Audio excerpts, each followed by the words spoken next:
ಎಲ್ಲರಿಗೂ ನಮಸ್ಕಾರ. ನೀವು ನೋಡ್ತಾ ಇರುವ ಸೂಪರ್ ಕಿಚನ್ ಕನ್ನಡ ಚಾನಲ್ಗೆ ಸ್ವಾಗತ. ನಾನಿವತ್ತು ಬ್ರೋಕೊಲಿ ಹಾಗೂ ಮಿಕ್ಸ್ಡ್ ವೆಜಿಟೇಬಲ್ ಅನ್ನು ಸೇರಿಸಿ ಕಡಾಯಿ ಪಲಾವನ್ನು ಇನ್ಸ್ಟೆಂಟ್ ಆಗಿ ಹೇಗೆ ಮಾಡ್ಕೊಳ್ಳೋದು ಅಂತ ತೋರಿಸ್ತಾ ಇದ್ದೀನಿ. ತುಂಬನೇ ಹೆಲ್ದಿ ಆಗಿರುವ ಈ ಪಲಾವ್ಗೆ ಕಡಿಮೆ ಸ್ಪೈಸಸ್ ಅನ್ನು ಬಳಸಿ ಕೇವಲ 10 ನಿಮಿಷದಲ್ಲಿ ತುಂಬನೇ ರುಚಿಯಾಗಿ ಹೇಗೆ ಮಾಡ್ಕೊಳ್ಬಹುದು ಅಂತ ನೋಡೋಣ ಬನ್ನಿ. ಅದಕ್ಕೂ ಮೊದಲು ಇದಕ್ಕೆ ಬೇಕಾಗಿರುವಂಥ ಸಾಮಗ್ರಿಗಳನ್ನು ನೋಡ್ಕೊಳ್ಳೋಣ. ಸಣ್ಣದಾಗಿ ಹೆಚ್ಚಿರುವಂಥ ಶುಂಠಿ, ಬೆಳ್ಳುಳ್ಳಿ, ಹಸಿಮೆಣಸಿನಕಾಯಿ, ಹಾಗೆ 1 ಕಪ್ ನಷ್ಟು ಬ್ರೋಕೊಲಿಯನ್ನು ನಾನು ಕ್ಲೀನ್ ಮಾಡಿ ಬಿಸಿ ನೀರಿನಲ್ಲಿ ವಾಶ್ ಮಾಡಿ ಇಟ್ಕೊಂಡಿದ್ದೀನಿ. 1 ದಪ್ಪ ಈರುಳ್ಳಿಯನ್ನು ಉದ್ದುದ್ದಾಗಿ ಕಟ್ ಮಾಡ್ಕೊಳ್ಬೇಕು. 1 ಕಪ್ನಷ್ಟು ಬೀನ್ಸು, 1 ಕಪ್ನಷ್ಟು ಕ್ಯಾರೆಟ್, 1 ಕಪ್ನಷ್ಟು ಸ್ಪ್ರಿಂಗ್ ಆನಿಯನ್, ಹಾಗೆ ಸ್ವಲ್ಪ ದ್ರಾಕ್ಷಿ, ಗೋಡಂಬಿ, ಅರ್ಧ ಹೋಳಿನಷ್ಟು ನಿಂಬೆಹಣ್ಣು. ಸ್ಪೈಸಸ್ಗಳಾದಂತಹ 1 ಚಮಚದಷ್ಟು ಅಚ್ಕಾರದ ಪುಡಿ, ಅರ್ಧ ಚಮಚದಷ್ಟು ಶಾಯಿ ಜೀರಾ, 1/4 ಚಮಚದಷ್ಟು ಗರಂ ಮಸಾಲ, ಹಾಗೆ ರುಚಿಗೆ ತಕ್ಕಷ್ಟು ಉಪ್ಪನ್ನು ತೆಗೆದುಕೊಂಡಿದ್ದೀನಿ. ಇನ್ನು ಉಳಿದ ಸಾಮಗ್ರಿಗಳನ್ನು ವಿಡಿಯೋ ಮಾಡ್ತಾ ತೋರಿಸ್ತೀನಿ. ವಿಡಿಯೋನ ಎಲ್ಲೂ ಸ್ಕಿಪ್ ಮಾಡದೆ ನೋಡ್ತಾ ಬನ್ನಿ. ಮೊದಲಿಗೆ ಒಂದು ಕಡಾಯಿಯನ್ನು ಇಟ್ಕೊಂಡು ಅದಕ್ಕೆ 3 ರಿಂದ 4 ಚಮಚದಷ್ಟು ನಾನಿಲ್ಲಿ ಕುಕ್ಕಿಂಗ್ ಆಯಿಲನ್ನು ಸೇರಿಸ್ಕೊಂಡಿದ್ದೀನಿ. ಹಾಗೆ 1 ಚಮಚದಷ್ಟು ಬೆಣ್ಣೆಯನ್ನು ಸೇರಿಸ್ಕೊಳ್ಬೇಕು. ಎಣ್ಣೆ ಮತ್ತು ಬೆಣ್ಣೆ ಎರಡು ಕಾದ ನಂತರ ನಾವು ಇಟ್ಕೊಂಡಿದ್ದಂಥ ಶಾಯಿ ಜೀರವನ್ನು ಹಾಗೆ ಗೋಡಂಬಿಯನ್ನು ಸೇರಿಸ್ಕೊಂಡು ಸ್ವಲ್ಪ ಹೊಂಬಣ್ಣ ಬರೋ ತನಕ ನಾವು ಇದನ್ನು ಫ್ರೈ ಮಾಡ್ಕೊಳ್ಬೇಕು. ನಂತರ ಈರುಳ್ಳಿಯನ್ನು ಸೇರಿಸಿ ಹಸಿಮೆಣಸಿನಕಾಯಿ, ಶುಂಠಿ ಹಾಗೆ ಬೆಳ್ಳುಳ್ಳಿ ಇವಿಷ್ಟನ್ನು ಸೇರಿಸ್ಕೊಂಡು ಇದರಲ್ಲಿರುವಂಥ ಹಸಿ ವಾಸನೆ ಹೋಗೋ ತನಕ ನಾವು ಫ್ರೈ ಮಾಡ್ಕೊಳ್ಳೋಣ. ಇದು ಫ್ರೈ ಆಗಿದ ನಂತರ ನಾವು ಕಟ್ ಮಾಡಿ ಇಟ್ಕೊಂಡಿದ್ದಂತಹ ಬೀನ್ಸು, ಕ್ಯಾರೆಟ್ ಹಾಗೆ ಬ್ರೋಕೊಲಿಯನ್ನು ಸೇರಿಸ್ಕೊಂಡು ಮತ್ತೊಮ್ಮೆ ಇದನ್ನು ಫ್ರೈ ಮಾಡ್ಕೊಳ್ಳೋಣ. ನಾನಿಲ್ಲಿ ಬೀನ್ಸ್ ಮತ್ತು ಕ್ಯಾರೆಟನ್ನು ಉದ್ದುದ್ದಾಗಿ ಕಟ್ ಮಾಡಿ ಸೇರಿಸ್ಕೊಂಡಿದ್ದೀನಿ.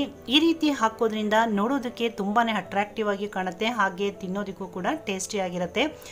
ಈಗ ನಾನಿಲ್ಲಿ ರುಚಿಗೆ ತಕ್ಕಷ್ಟು ಉಪ್ಪನ್ನು ಸೇರಿಸ್ಕೊಂಡು ಮತ್ತೊಮ್ಮೆ ಇದನ್ನು ಮಿಕ್ಸ್ ಮಾಡ್ಕೊಳ್ತಾ ಇದ್ದೀನಿ. ಉಪ್ಪನ್ನು ಹಾಕೋದ್ರಿಂದ ತರಕಾರಿ ಬೇಗನೆ ಸಾಫ್ಟ್ ಆಗುತ್ತೆ.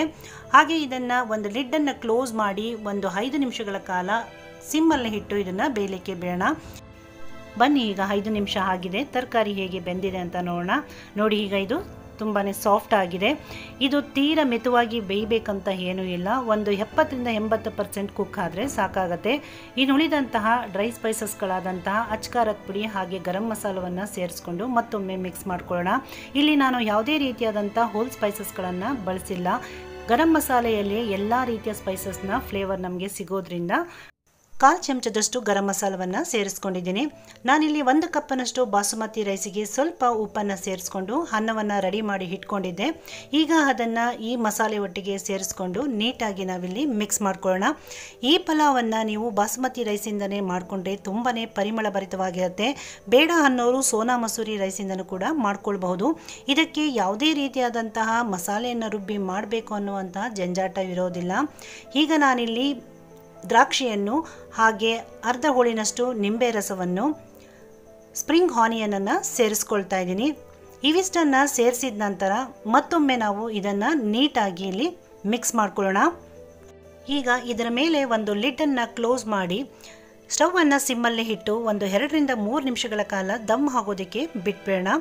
ಈ ರೀತಿ ಮಾಡೋದ್ರಿಂದ ಅನ್ನ ಮಸಾಲೆಯನ್ನು ಚೆನ್ನಾಗಿ ಅಬ್ಸರ್ವ್ ಮಾಡ್ಕೊಳ್ಳುತ್ತೆ. ಈಗ ಕೊನೆಯದಾಗಿ ನಾನಿಲ್ಲಿ ಅರ್ಧ ಚಮಚದಷ್ಟು ಸಕ್ಕರೆಯನ್ನು ಸೇರಿಸ್ಕೊಳ್ತಾ ಇದ್ದೀನಿ. ಇದು ಪ್ಯೂರ್ಲಿ ಆಪ್ಷನಲ್ಲು, ಬೇಡ ಅಂದರೆ ಸ್ಕಿಪ್ ಮಾಡ್ಕೊಳ್ಬೋದು. ಮಕ್ಕಳಿಗೆ ಮಾಡ್ಕೊಡೋದಾದರೆ ಸಕ್ಕರೆಯನ್ನು ಆ್ಯಡ್ ಮಾಡ್ಕೊಳ್ಳಿ.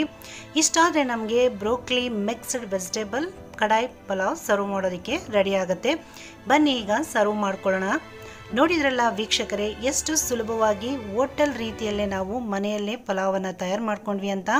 ಮನೆಗೆ ದಿಢೀರಂತ ಯಾರಾದರೂ ಗೆಸ್ಟ್ಗಳು ಬಂದರೆ, ಮಕ್ಕಳ ಬರ್ತ್ಡೇ ಪಾರ್ಟಿಗಳಲ್ಲೂ, ಸ್ಕೂಲ್ ಹಾಗೂ ಆಫೀಸ್ ಲಂಚ್ ಬಾಕ್ಸ್ಗಳಿಗೆ ಬಹಳ ಕಡಿಮೆ ಸಮಯದಲ್ಲಿ ನಾವು ಈ ರೆಸಿಪಿನ ಮಾಡ್ಕೊಳ್ಬಹುದು. ಹಾಗಾದರೆ ಮಿಸ್ ಮಾಡದೆ ಟ್ರೈ ಮಾಡಿ, ನಿಮ್ಮ ಫ್ಯಾಮಿಲಿಯೊಟ್ಟಿಗೆ ಎಂಜಾಯ್ ಮಾಡಿ. ಈ ವಿಡಿಯೋ ಹೇಗೆ ಅನಿಸ್ತು ಅನ್ನೋದನ್ನು ಕಮೆಂಟ್ ಮಾಡಿ. ವಿಡಿಯೋ ಇಷ್ಟ ಆಗಿದರೆ ಒಂದು ಲೈಕ್ ಮಾಡಿ, ಶೇರ್ ಮಾಡಿ. ಮತ್ತಷ್ಟು ಈಸಿ ಹಾಗೂ ಹೆಲ್ತಿ ರೆಸಿಪಿಗಳಿಗಾಗಿ ಸೂಪರ್ ಕಿಚನ್ ಕನ್ನಡ ಚಾನಲನ್ನು ಸಬ್ಸ್ಕ್ರೈಬ್ ಮಾಡ್ಕೊಳ್ಳಿ. ನೋಟಿಫಿಕೇಷನ್ಗಾಗಿ ಬೆಲ್ ಬಟನ್ನ ಪ್ರೆಸ್ ಮಾಡಿ ಅಂತ ಹೇಳ್ತಾ ಮತ್ತೊಂದು ರೆಸಿಪಿಯೊಂದಿಗೆ ಭೇಟಿ ಆಗ್ತೀನಿ. ಅಲ್ಲಿ ತನಕ ಥ್ಯಾಂಕ್ ಯು.